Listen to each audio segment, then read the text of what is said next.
So I'm just curious, does anyone know what happened with the national energy emergency? Have we all forgotten about that? I'm going to talk about what Donald Trump has done for energy in the United States since he declared the national energy emergency immediately when he took office. And this is a response to a lot of people that had issues with me saying Donald Trump is the worst energy president ever.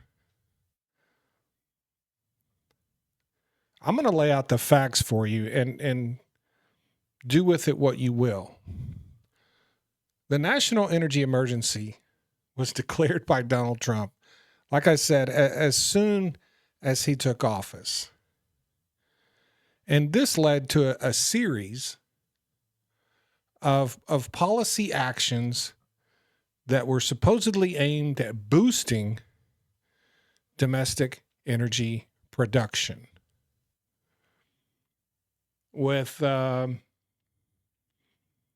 focus on fossil fuels, of course, uranium, for nuclear and critical minerals. But what has occurred since then?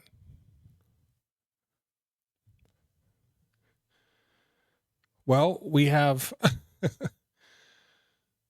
the first thing that happened after that was federal agencies were ordered to use any emergency, authorities they could. So they found an end around or whatever for the Clean Water Act. They found a way for oil companies to get around the Clean Water Act and the Endangered Species Act because nothing is more important than expediting more drilling projects,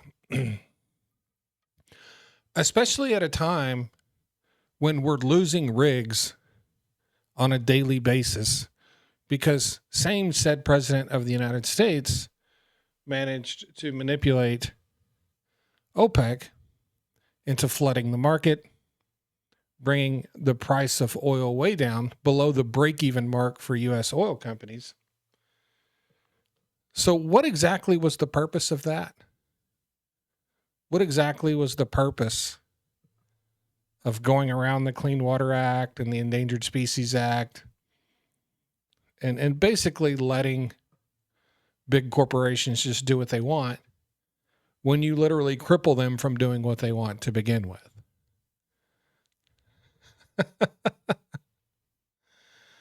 Oh, man. Well, then they had to remove all of the horrible things that the Biden administration did to hurt domestic energy production, like opening up, more leases off federal waters in the Arctic, the Atlantic, and the Pacific Ocean. All the places where we generally produce enormous amounts of oil and we do enormous amounts of drilling. I'm being sarcastic, by the way. Opening up the Arctic, the Atlantic, and the Pacific does absolutely nothing for domestic energy production. Nothing. Less than nothing. It was, what, a message to the fossil fuel industry, the oil companies?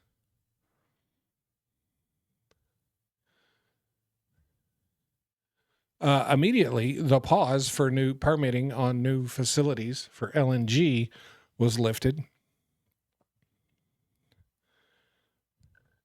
I'm curious how enabling us to export more natural gas solves our national energy emergency. I'm curious as to how expediting and speeding up the process of sending more of our natural gas to Europe and Africa.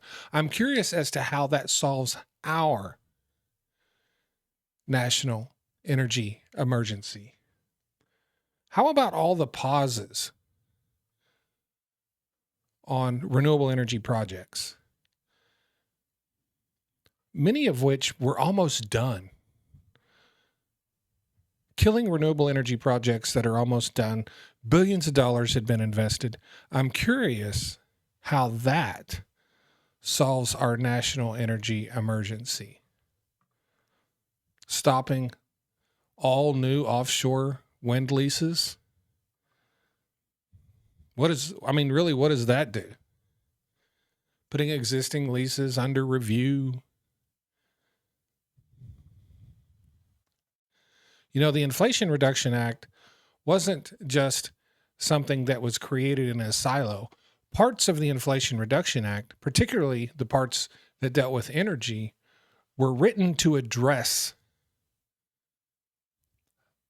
energy concerns that were looming in our near future. They were written to address the coming problems with the grid, the drastic increase in energy demand, electricity demand specifically, that we were going to be seeing in the near future, that was identified and addressed in the Inflation Reduction Act. Much of that killed by the Trump administration. Curious to know how that helps the national energy emergency. Anybody?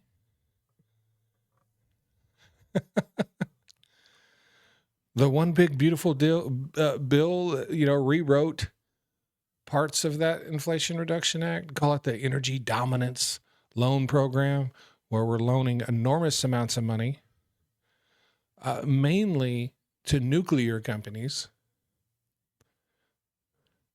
who will then take 10 to 15 to 20 years for us to see the fruit of those investments, if ever. I'm curious how that solves a current national energy crisis.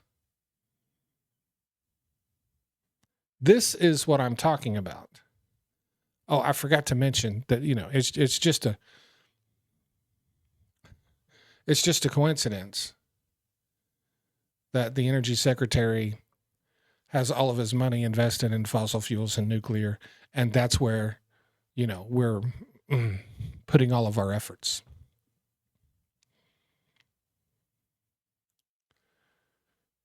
The national energy emergency that Donald Trump was referring to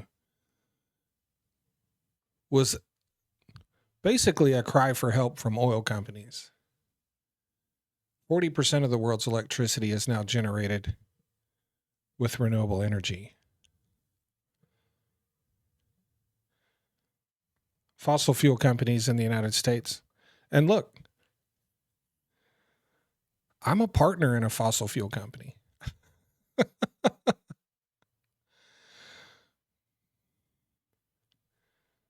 They're waging a war against this energy transition. And they don't, the crazy thing is they don't need to. That's the crazy thing about it. They don't need to. The idea is to create as much chaos and uncertainty as possible when it's very clear what the United States needs to do regarding energy. Okay? It's very clear. We need more energy and we need more capacity to deliver said energy. That means the grid. That's what we need. Period. Nothing else. We need more energy and more capacity to deliver the energy.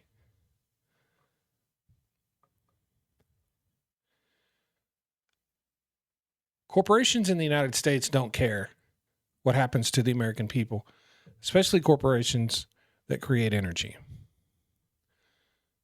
They care about their stranglehold, right?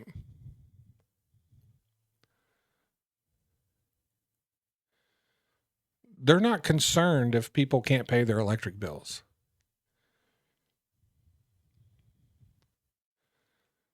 And companies are basically frozen in this country because if everything is going to change with every new administration,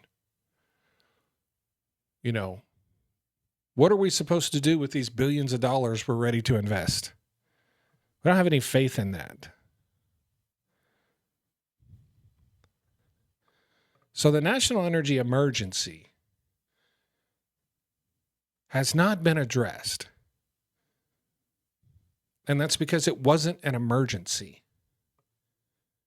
An emergency was declared to strengthen Donald Trump's executive and unilateral powers that he perceives he has, so he could do what he wants with energy, regardless of what anyone else thought about it. That was the point of the national energy emergency. If you're in an emergency, you don't hamstring the companies that create energy. If you're in an emergency, you don't make it harder. And the funny thing about all of this is he has hurt fossil fuel companies in the United States as much as he's hurt renewable energy.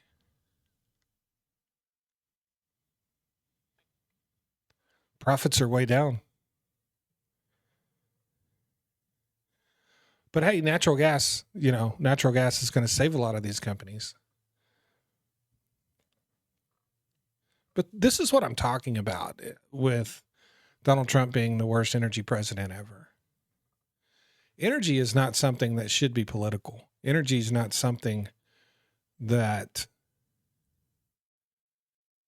Energy is something we need to sustain life, is what I'm saying. It's one of those things we need to sustain life.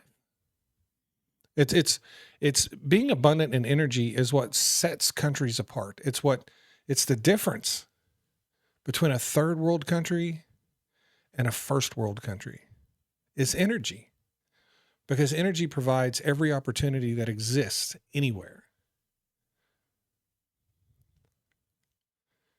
Everything begins and ends with energy, period.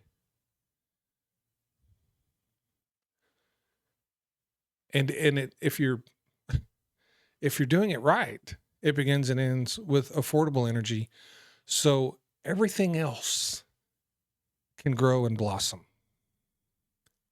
Everything.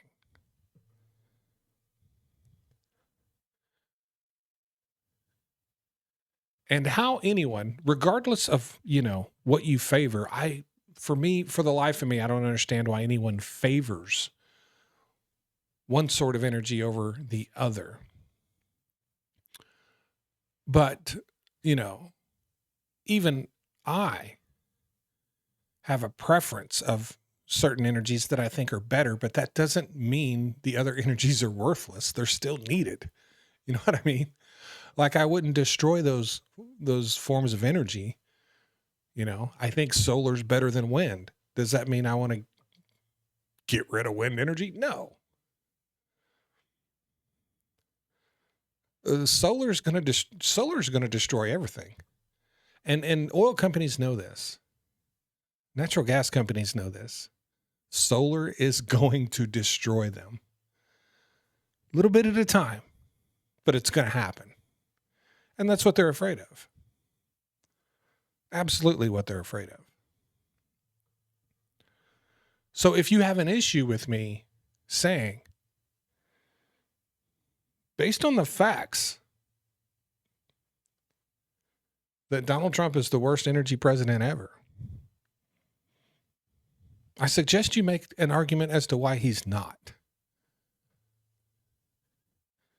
Because what we are going to see under this administration, for the first time